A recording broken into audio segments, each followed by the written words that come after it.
कुलदेवी स्तोत्रम्।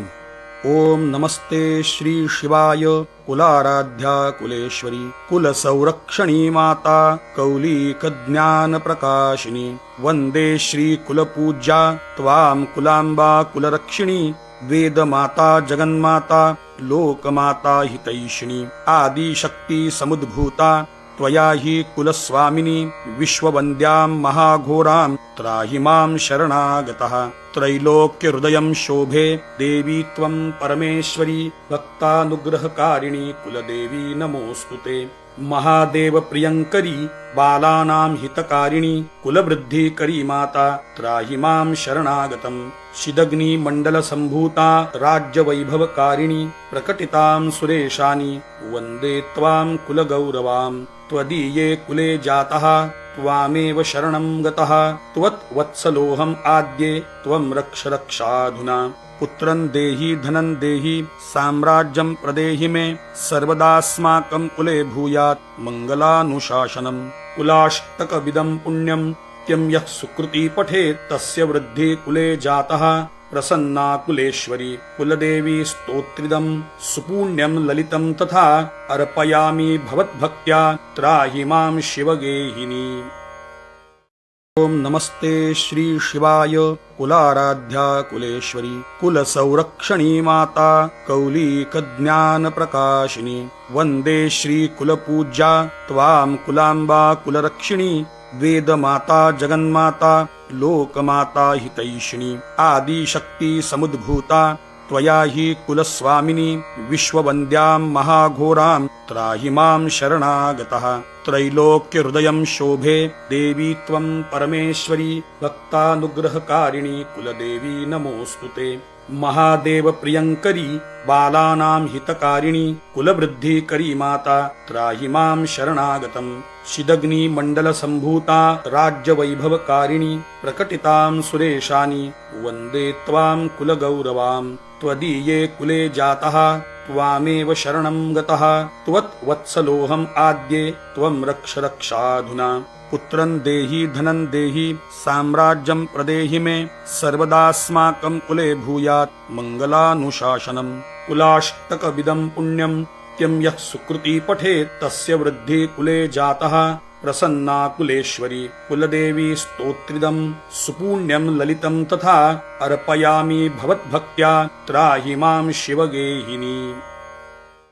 ओम नमस्ते श्री शिवाय कुलाराध्या कुलेश्वरी कुलसंरक्षणी माता कौलिकज्ञान प्रकाशिनी वंदे श्री कुलपूज्या त्वां कुलाम्बा कुलरक्षिणी वेदमाता जगन्माता लोकमाता हितैषिणी आदिशक्ति समुद्भूता त्वया हि कुलस्वामिनी विश्ववन्द्यां महाघोरां त्राहि मां शरणागतः। त्रैलोक्यहृदयं शोभे देवी त्वं परमेश्वरी भक्तानुग्रहकारिणी कुलदेवी नमोऽस्तुते। महादेव प्रियंकरी बालानां हितकारिणी कुलवृद्धिकरी माता त्राहि मां शरणागतम्। शिदग्नि मंडल संभूता राज्यवैभवकारिणी प्रकटितां सुरेशानि वन्दे त्वां कुलगौरवां। त्वदीये कुले जातः त्वामेव शरणं गतः त्वत्वत्सलोऽहम् आद्ये त्वं रक्ष रक्षाधुना। पुत्रं देहि धनं देहि साम्राज्यं प्रदेहि मे सर्वदास्माकं कुले भूयात् मङ्गलानुशासनम्। कुलाष्टकविदं पुण्यं नित्यं यः सुकृती पठेत् तस्य वृद्धि कुले जातः प्रसन्ना कुलेश्वरी। कुलदेवी स्तोत्रिदं सुपुण्यं ललितं तथा अर्पयामि भवद्भक्त्या त्राहि मां शिवगेहिनी। ओम नमस्ते श्री शिवाय कुलाराध्या कुलेश्वरी कुलसंरक्षणी माता कौलिकज्ञान प्रकाशिनी वंदे श्री कुलपूज्या त्वां कुलाम्बा कुलरक्षिणी वेदमाता जगन्माता लोकमाता हितैषिणी आदिशक्ति समुद्भूता त्वया हि कुलस्वामिनी विश्ववन्द्यां महाघोरां त्राहि मां शरणागतः। त्रैलोक्यहृदयं शोभे देवी त्वं परमेश्वरी भक्तानुग्रहकारिणी कुलदेवी नमोऽस्तुते। महादेव प्रियंकरी बालानां हितकारिणी कुलवृद्धिकरी माता त्राहि मां शरणागतम्। शिदग्निमण्डलसम्भूता राज्यवैभवकारिणी प्रकटितां सुरेशानि वन्दे त्वां कुलगौरवां त्वदीये कुले जातः त्वामेव शरणं गतः त्वत्वत्सलोऽहम् आद्ये त्वं रक्ष रक्षाधुना पुत्रं देहि धनं देहि साम्राज्यं प्रदेहि मे सर्वदास्माकं कुले भूयात् मङ्गलानुशासनम् कुलाष्टकविदं पुण्यं त्यं यः सुकृती पठेत् तस्य वृद्धि कुले जातः प्रसन्ना कुलेश्वरी कुलदेवी स्तोत्रिदं सुपुण्यं ललितं तथा अर्पयामि भवद्भक्त्या त्राहि मां शिवगेहिनी। ओम नमस्ते श्री शिवाय कुलाराध्या कुलेश्वरी कुलसंरक्षणी माता कौलिकज्ञानप्रकाशिनी वन्दे श्री कुलपूज्या त्वां कुलाम्बा कुलरक्षिणी वेदमाता जगन्माता लोकमाता हितैषिणी आदिशक्ति समुद्भूता त्वया हि कुलस्वामिनी विश्ववन्द्यां महाघोरां त्राहि मां शरणागतः त्रैलोक्यहृदयं शोभे देवी त्वं परमेश्वरी भक्तानुग्रहकारिणी कुलदेवी नमोऽस्तुते महादेव प्रियङ्करी बालानां हितकारिणी कुलवृद्धिकरी माता त्राहि मां शरणागतम् शिदग्निमण्डलसम्भूता राज्यवैभवकारिणी प्रकटितां सुरेशानि वन्दे त्वां कुलगौरवां त्वदीये कुले जातः त्वामेव शरणं गतः त्वत्वत्सलोऽहम् आद्ये त्वं रक्ष रक्षाधुना पुत्रं देहि धनं देहि साम्राज्यं प्रदेहि मे सर्वदास्माकं कुले भूयात् मङ्गलानुशासनम् कुलाष्टकविदं पुण्यं त्यं यः सुकृती पठेत् तस्य वृद्धि कुले जातः प्रसन्ना कुलेश्वरी कुलदेवी स्तोत्रिदं सुपुण्यं ललितं तथा अर्पयामि भवद्भक्त्या त्राहि मां शिवगेहिनी। ओम नमस्ते श्री शिवाय कुलाराध्या कुलेश्वरी कुलसंरक्षणी माता कौलिकज्ञानप्रकाशिनी वन्दे श्री कुलपूज्या त्वां कुलाम्बा कुलरक्षिणी वेदमाता जगन्माता लोकमाता हितैषिणी आदिशक्ति समुद्भूता त्वया हि कुलस्वामिनी विश्ववन्द्यां महाघोरां त्राहि मां शरणागतः त्रैलोक्यहृदयं शोभे देवी त्वं परमेश्वरी भक्तानुग्रहकारिणी कुलदेवी नमोऽस्तुते महादेव प्रियङ्करी बालानां हितकारिणी कुलवृद्धिकरी माता त्राहि मां शरणागतम् शिदग्निमण्डलसम्भूता राज्यवैभवकारिणी प्रकटितां सुरेशानि वन्दे त्वां कुलगौरवां त्वदीये कुले जातः त्वामेव शरणं गतः त्वत्वत्सलोऽहम् आद्ये त्वं रक्ष रक्षाधुना पुत्रं देहि धनं देहि साम्राज्यं प्रदेहि मे सर्वदास्माकं कुले भूयात् मङ्गलानुशासनम् कुलाष्टकविदं पुण्यं त्यं यः सुकृती पठेत् तस्य वृद्धि कुले जातः प्रसन्ना कुलेश्वरी कुलदेवी स्तोत्रिदं सुपुण्यं ललितं तथा अर्पयामि भवद्भक्त्या त्राहि मां शिवगेहिनी। ओम नमस्ते श्री शिवाय कुलाराध्या कुलेश्वरी कुलसंरक्षणी माता कौलिकज्ञानप्रकाशिनी वन्दे श्री कुलपूज्या त्वां कुलाम्बा कुलरक्षिणी वेदमाता जगन्माता लोकमाता हितैषिणी आदिशक्ति समुद्भूता त्वया हि कुलस्वामिनी विश्ववन्द्यां महाघोरां त्राहि मां शरणागतः त्रैलोक्यहृदयं शोभे देवी त्वं परमेश्वरी भक्तानुग्रहकारिणी कुलदेवी नमोऽस्तुते महादेव प्रियङ्करी बालानां हितकारिणी कुलवृद्धिकरी माता त्राहि मां शरणागतम् शिदग्निमण्डलसम्भूता राज्यवैभवकारिणी प्रकटितां सुरेशानि वन्दे त्वां कुलगौरवां त्वदीये कुले जातः त्वामेव शरणं गतः त्वत्वत्सलोऽहम् आद्ये त्वं रक्ष रक्षाधुना पुत्रं देहि धनं देहि साम्राज्यं प्रदेहि मे सर्वदास्माकं कुले भूयात् मङ्गलानुशासनम् कुलाष्टकविदं पुण्यं त्यं यः सुकृती पठेत् तस्य वृद्धि कुले जातः प्रसन्ना कुलेश्वरी कुलदेवी स्तोत्रिदं सुपुण्यं ललितं तथा अर्पयामि भवद्भक्त्या त्राहि मां शिवगेहिनी। ओम नमस्ते श्री शिवाय कुलाराध्या कुलेश्वरी कुलसंरक्षणी माता कौलिक ज्ञान प्रकाशिनी वंदे श्री कुलपूज्या त्वां कुलांबा कुलरक्षिणी वेदमाता जगन्माता लोकमाता हितैषिणी आदिशक्ति समुद्भूता त्वया हि कुलस्वामिनी विश्ववन्द्यां महाघोरां त्राहि मां शरणागतः त्रैलोक्यहृदयं शोभे देवी त्वं परमेश्वरी भक्तानुग्रहकारिणी कुलदेवी नमोऽस्तुते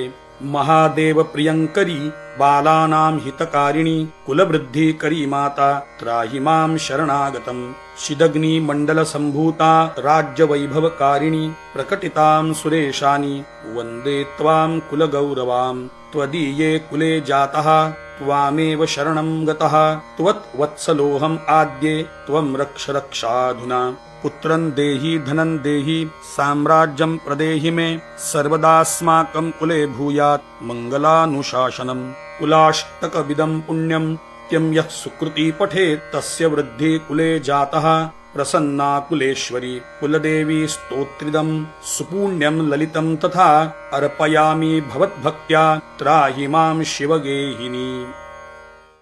ओम नमस्ते श्री शिवाय कुलाराध्या कुलेश्वरी कुलसंरक्षणी माता कौलिक ज्ञान प्रकाशिनी वंदे श्री कुलपूज्या त्वां कुलांबा कुलरक्षिणी वेदमाता जगन्माता लोकमाता हितैषिणी आदिशक्ति समुद्भूता त्वया हि कुलस्वामिनी विश्ववन्द्यां महाघोरां त्राहि मां शरणागतः त्रैलोक्यहृदयं शोभे देवी त्वं परमेश्वरी भक्तानुग्रहकारिणी कुलदेवी नमोऽस्तुते महादेव प्रियंकरी बालानां हितकारिणी कुलवृद्धिकरी माता त्राहि मां शरणागतं शिदग्नि मंडल संभूता राज्यवैभवकारिणी प्रकटितां सुरेशानि वन्दे त्वां कुलगौरवां त्वदीये कुले जातः त्वामेव शरणं गतः त्वत्वत्सलोऽहम् आद्ये त्वं रक्ष रक्षाधुना पुत्रं देहि धनं देहि साम्राज्यं प्रदेहि मे सर्वदास्माकं कुले भूयात् मङ्गलानुशासनम् कुलाष्टकविदं पुण्यं त्यं यः सुकृती पठेत् तस्य वृद्धि कुले जातः प्रसन्ना कुलेश्वरी कुलदेवी स्तोत्रिदं सुपुण्यं ललितं तथा अर्पयामि भवद्भक्त्या त्राहि मां शिवगेहिनी।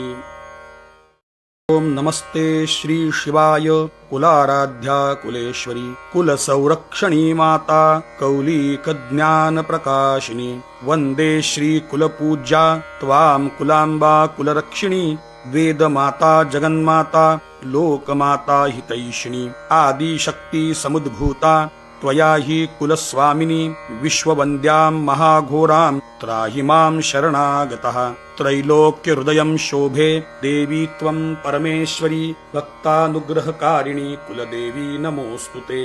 महादेव प्रियंकरी बालानां हितकारिणी कुलवृद्धिकरी माता त्राहि मां शरणागतं शिदग्नि मंडल संभूता राज्यवैभवकारिणी प्रकटितां सुरेशानि वन्दे त्वां कुलगौरवां त्वदीये कुले जातः त्वामेव शरणं गतः त्वत्वत्सलोऽहम् आद्ये त्वं रक्ष रक्षाधुना पुत्रं देहि धनं देहि साम्राज्यं प्रदेहि मे सर्वदास्माकं कुले भूयात् मङ्गलानुशासनम् कुलाष्टकविदं पुण्यं त्यं यः सुकृती पठेत् तस्य वृद्धि कुले जातः प्रसन्ना कुलेश्वरी कुलदेवी स्तोत्रिदं सुपुण्यं ललितं तथा अर्पयामि भवद्भक्त्या त्राहि मां शिवगेहिनी। ओम नमस्ते श्री शिवाय कुलाराध्या कुलेश्वरी कुलसंरक्षणी माता कौलिक ज्ञान प्रकाशिनी वंदे श्री कुलपूज्या त्वां कुलांबा कुलरक्षिणी वेदमाता जगन्माता लोकमाता हितैषिणी आदिशक्ति समुद्भूता त्वया हि कुलस्वामिनी विश्ववन्द्यां महाघोरां त्राहि मां शरणागतः त्रैलोक्यहृदयं शोभे देवी त्वं परमेश्वरी भक्तानुग्रहकारिणी कुलदेवी नमोऽस्तुते महादेव प्रियंकरी बालानां हितकारिणी कुलवृद्धिकरी माता त्राहि मां शरणागतम् शिदग्नि मंडल संभूता राज्यवैभवकारिणी प्रकटितां सुरेशानि वन्दे त्वां कुलगौरवां त्वदीये कुले जातः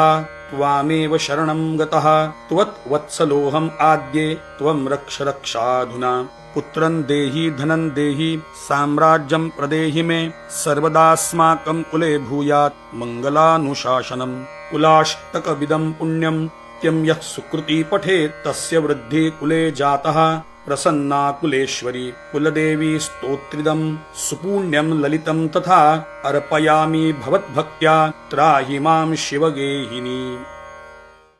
ओम नमस्ते श्री शिवाय कुलाराध्या कुलेश्वरी कुलसंरक्षणी माता कौलिकज्ञान प्रकाशिनी वन्दे श्री कुलपूज्या त्वां कुलाम्बा कुलरक्षिणी वेदमाता जगन्माता लोकमाता हितैषिणी आदिशक्ति समुद्भूता त्वया हि कुलस्वामिनी विश्ववन्द्यां महाघोरां त्राहि मां शरणागतः त्रैलोक्यहृदयं शोभे देवी त्वं परमेश्वरी भक्तानुग्रहकारिणी कुलदेवी नमोऽस्तुते महादेव प्रियंकरी बालानां हितकारिणी कुलवृद्धिकरी माता त्राहि मां शरणागतम् शिदग्नि मंडल संभूता राज्यवैभवकारिणी प्रकटितां सुरेशानि वन्दे त्वां कुलगौरवां त्वदीये कुले जातः त्वामेव शरणं गतः त्वत्वत्सलोऽहम् आद्ये त्वं रक्ष रक्षाधुना पुत्रं देहि धनं देहि साम्राज्यं प्रदेहि मे सर्वदास्माकं कुले भूयात् मङ्गलानुशासनम् कुलाष्टकविदं पुण्यं त्यं यः सुकृती पठेत् तस्य वृद्धि कुले जातः प्रसन्ना कुलेश्वरी कुलदेवी स्तोत्रिदं सुपुण्यं ललितं तथा अर्पयामि भवद्भक्त्या त्राहि मां शिवगेहिनी।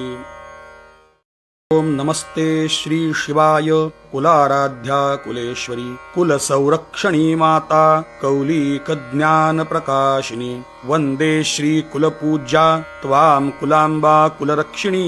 वेदमाता जगन्माता लोकमाता हितैषिणी आदिशक्ति समुद्भूता त्वया हि कुलस्वामिनी विश्ववन्द्यां महाघोरां त्राहि मां शरणागतः त्रैलोक्यहृदयं शोभे देवी त्वं परमेश्वरी भक्तानुग्रहकारिणी कुलदेवी नमोऽस्तुते महादेव प्रियंकरी बालानां हितकारिणी कुलवृद्धिकरी माता त्राहि मां शरणागतम् शिदग्नि मंडल संभूता राज्यवैभवकारिणी प्रकटितां सुरेशानि वन्दे त्वां कुलगौरवां त्वदीये कुले जातः त्वामेव शरणं गतः त्वत्वत्सलोऽहम् आद्ये त्वं रक्ष रक्षाधुना पुत्रं देहि धनं देहि साम्राज्यं प्रदेहि मे सर्वदास्माकं कुले भूयात् मङ्गलानुशासनम् कुलाष्टकविदं पुण्यं त्यं यः सुकृती पठेत् तस्य वृद्धि कुले जातः प्रसन्ना कुलेश्वरी कुलदेवी स्तोत्रिदं सुपुण्यं ललितं तथा अर्पयामि भवद्भक्त्या त्राहि मां शिवगेहिनी। ओम नमस्ते श्री शिवाय कुलाराध्या कुलेश्वरी कुलसंरक्षणी माता कौलिकज्ञान प्रकाशिनी वन्दे श्री कुलपूज्या त्वां कुलाम्बा कुलरक्षिणी वेदमाता जगन्माता लोकमाता हितैषिणी आदिशक्ति समुद्भूता त्वया हि कुलस्वामिनी विश्ववन्द्यां महाघोरां त्राहि मां शरणागतः त्रैलोक्यहृदयं शोभे देवी त्वं परमेश्वरी भक्तानुग्रहकारिणी कुलदेवी नमोऽस्तुते महादेव प्रियंकरी बालानां हितकारिणी कुलवृद्धिकरी माता त्राहि मां शरणागतम् शिदग्नि मंडल संभूता राज्यवैभवकारिणी प्रकटितां सुरेशानि वन्दे त्वां कुलगौरवां त्वदीये कुले जातः त्वामेव शरणं गतः त्वत्वत्सलोऽहम् आद्ये त्वं रक्ष रक्षाधुना पुत्रं देहि धनं देहि साम्राज्यं प्रदेहि मे सर्वदास्माकं कुले भूयात् मङ्गलानुशासनम् कुलाष्टकविदं पुण्यं त्यं यः सुकृती पठेत् तस्य वृद्धि कुले जातः प्रसन्ना कुलेश्वरी कुलदेवी स्तोत्रिदं सुपुण्यं ललितं तथा अर्पयामि भवद्भक्त्या त्राहि मां शिवगेहिनी। ओम नमस्ते श्री शिवाय कुलाराध्या कुलेश्वरी कुलसंरक्षणी माता कौलिक ज्ञान प्रकाशिनी वंदे श्री कुलपूज्या त्वां कुलांबा कुलरक्षिणी वेदमाता जगन्माता लोकमाता हितैषिणी आदिशक्ति समुद्भूता त्वया हि कुलस्वामिनी विश्ववन्द्यां महाघोरां त्राहि मां शरणागतः त्रैलोक्यहृदयं शोभे देवी त्वं परमेश्वरी भक्तानुग्रहकारिणी कुलदेवी नमोऽस्तुते महादेव प्रियंकरी बालानां हितकारिणी कुलवृद्धिकरी माता त्राहि मां शरणागतम् शिदग्नि मंडल संभूता राज्य वैभवकारिणी प्रकटितां सुरेशानि वन्दे त्वां कुलगौरवां त्वदीये कुले जातः